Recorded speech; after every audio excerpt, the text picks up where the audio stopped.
আমরা কিন্তু দেখতে পাচ্ছি যে যেই তারেক রহমানকে বহনকারী গাড়ি একদম কাছাকাছি চলে এসেছে, একদম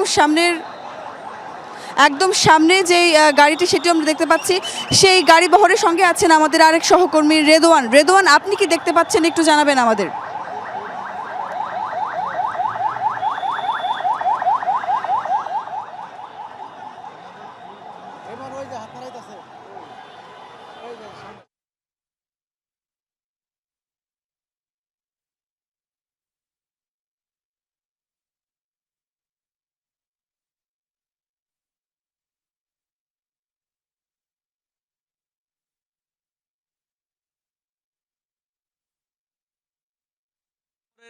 যে জুলাই ৩৬ রহমানের গাড়িবহর এবং এই শাহবাগ হাজি চত্বর ঘিরে কিন্তু সব অবস্থান আমরা দেখতে পাচ্ছি জুড়ে কিন্তু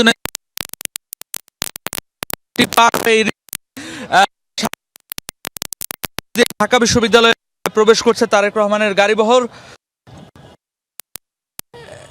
এবং সেখানেই জাতীয় কবি কাজী নজরুল ইসলামের যে সমাধিসৌধ, সেই সমাধিসৌধের এবং সেই শহীদ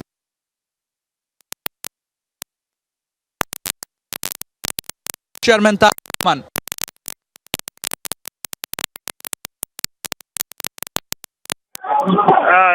সমাধিসৌধ পর্যন্ত পৌঁছে দিতে এবং দ্রুত চারদিকে বাহিনীকে মূলত জুলাই অভ্যুত্থানের যোদ্ধা ওসমান হাদি এবং যিনি ওসমান হাদি এবং যিনি প্রতিষ্ঠা করতে চেয়েছিলেন ইনসাফের বাংলাদেশ, ইনসাফ ভিত্তিক, অর্থাৎ যেখানে থাকবে না কোনো বৈষম্য। এরই মধ্যে কিন্তু তারেক রহমানের গাড়িবহরটি ঠিক জাতীয় কবি কাজী নজরুল ইসলামের যে সমাধিসৌধ, ঠিক সমাধিসৌধের একেবারে কাছাকাছি চলে এসেছে এবং সেখানে রয়েছেন আমাদের সহকর্মী সাইফুদ্দিন রবিন। আমরা সরাসরি চলে যাচ্ছি সাইফুদ্দিন রবিনের কাছে।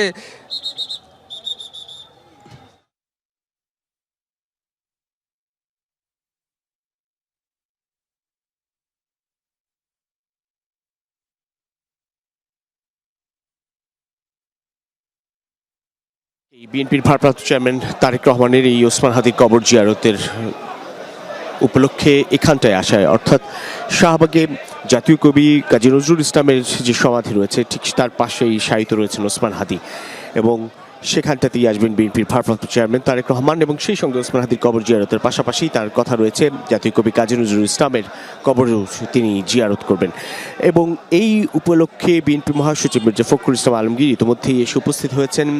অপেক্ষা করছেন দলের স্থায়ী কমিটির সদস্য সালাউদ্দিন আহমদ, যিনি তারেক রহমানের স্বদেশ প্রত্যাবর্তন উপলক্ষে যে অভ্যর্থনা কমিটি, সেই কমিটির আহ্বায়কও বটে এবং তার সঙ্গে রয়েছেন রিজভী আহমেদ, দলের সিনিয়র যুগ্ম মহাসচিব এবং অভ্যর্থনা কমিটির সদস্য সচিব। এর পাশাপাশি শাহবাগ থেকে এই ওসমান হাদির কবর পর্যন্ত কিংবা কাজী নজরুল ইসলামের সমাধি পর্যন্ত পুরো এলাকা জুড়েই আসলে ছাত্রদলের নেতাকর্মীরা অবস্থান করছেন এবং সমাধি প্রাঙ্গণে আমরা যেমনটি দেখতে পাচ্ছিলাম ঢাকা বিশ্ববিদ্যালয়ের উপাচার্য এস এম নিয়াজ মাহমুদ খান তিনি রয়েছেন, উপাচার্য মামুন আহমেদ সহ অন্যান্য শিক্ষকরাও অপেক্ষা করছেন আসলে এই সমাধি কমপ্লেক্সে এবং পুরোটা সময় জুড়ে আইন শৃঙ্খলা রক্ষাকারী বাহিনীর তৎপরতা বেশ দৃশ্যমান। পুলিশ, র্যাব, বিজিবি কয়েক স্তরের নিরাপত্তা বলয় আসলে তারা তৈরি করেছে। ঢাকা বিশ্ববিদ্যালয়ের ছাত্রদলের নেতৃবৃন্দ রয়েছে, কেন্দ্রীয় ছাত্রদলের নেতৃবৃন্দ রয়েছে, তাদের স্লোগানে ওসমান হাদিকে স্মরণ করা হচ্ছে। আধিপত্যবাদ বিরোধী সেই বক্তব্য উঠে আসছে।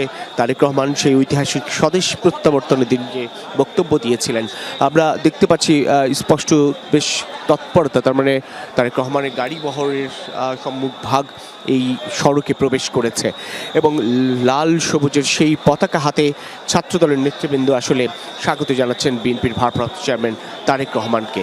পুলিশি তৎপরতা, আইন শৃঙ্খলা রক্ষাকারী বাহিনীর ব্যাপক তৎপরতা ইতিমধ্যেই এই এলাকায় প্রবেশ করেছেন বিএনপির ভারপ্রাপ্ত চেয়ারম্যান তারেক রহমান। তার গাড়ি বহরটি কিছুক্ষণের মধ্যেই ওসমান হাদির কবরের ঠিক সামনের সড়কে এসে দাঁড়াবে। আমরা যেটি দেখতে পাচ্ছি আইন শৃঙ্খলা রক্ষাকারী বাহিনীর সদস্যদের ব্যাপক তৎপরতা। আজকে তিনি আর সেই বাসটি ব্যবহার করেননি, এসইউভি একটি বাস ব্যবহার করে বিএনপির ভারপ্রাপ্ত চেয়ারম্যান তারেক রহমান এখানটায় এসেছেন এবং তার আরও বেশ কিছু কর্মসূচি আজকের দিনে রয়েছে। আমরা যেটা দেখতে পাচ্ছিলাম যে ওসমান হাদির এবং জাতীয় কবি কাজী নজরুল ইসলামের এই সমাধির সামনের যে সড়কটি ঢাকা বিশ্ববিদ্যালয় এলাকায়, সেই সড়কের উল্টো পাশ দিয়ে মূলত তিনি তার গাড়ি বহরটি এগিয়ে আসছে, বহরটি এগিয়ে আসছে এবং নেতাকর্মীরা এখানে তাও সেই সংখ্যক নেতাকর্মীর উপস্থিতি রয়েছে, যদিও এগুলো পুরোপুরি ছাত্রদলের নেতৃবৃন্দ। তারা তারেক রহমানের গাড়িটি আমরা দেখতে পাচ্ছি, সেই গাড়িতে ফুল ছিটিয়ে এক ধরনের ঢাকা বিশ্ববিদ্যালয় এলাকায় অভ্যর্থনাও জানালো জাতীয়তাবাদী ছাত্রদল। আপনারা নিশ্চয়ই দেখতে পাচ্ছেন তারেক রহমানকে বহনকারী সেই গাড়িটি, তিনি ইতিমধ্যেই প্রবেশ করেছেন ঢাকা বিশ্ববিদ্যালয় এলাকায়। এই ঢাকা বিশ্ববিদ্যালয়ের শিক্ষার্থীও বটে বিএনপির ভারপ্রাপ্ত চেয়ারম্যান তারেক রহমান। তিনি ইন্টারন্যাশনাল রিলেশন ডিপার্টমেন্টে তিনি ভর্তি হয়েছিলেন। এখানে এই ক্যাম্পাসে বেশ কিছু দারুণ সময় তিনি পার করেছেন।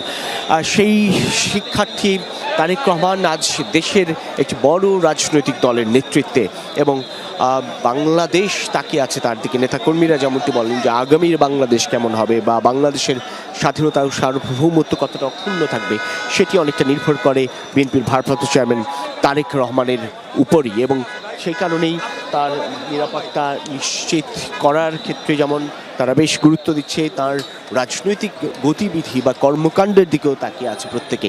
এবং বিএনপি মহাসচিব যেমনটি বলছিলেন যে ওসমান হাদির কবর জিয়ারত করতে আসাটা বিএনপির ভারপ্রাপ্ত চেয়ারম্যান তারেক রহমানের অন্যতম রাজনৈতিক প্রজ্ঞার পরিচয়। এবং ওসমান হাদি যেমন আধিপত্যবাদ বিরোধী, তার কঠোর অবস্থানের জন্য সাধারণের কাছে বেশ গ্রহণযোগ্য হয়ে উঠেছেন বিএনপির ভারপ্রাপ্ত চেয়ারম্যান তারেক রহমান।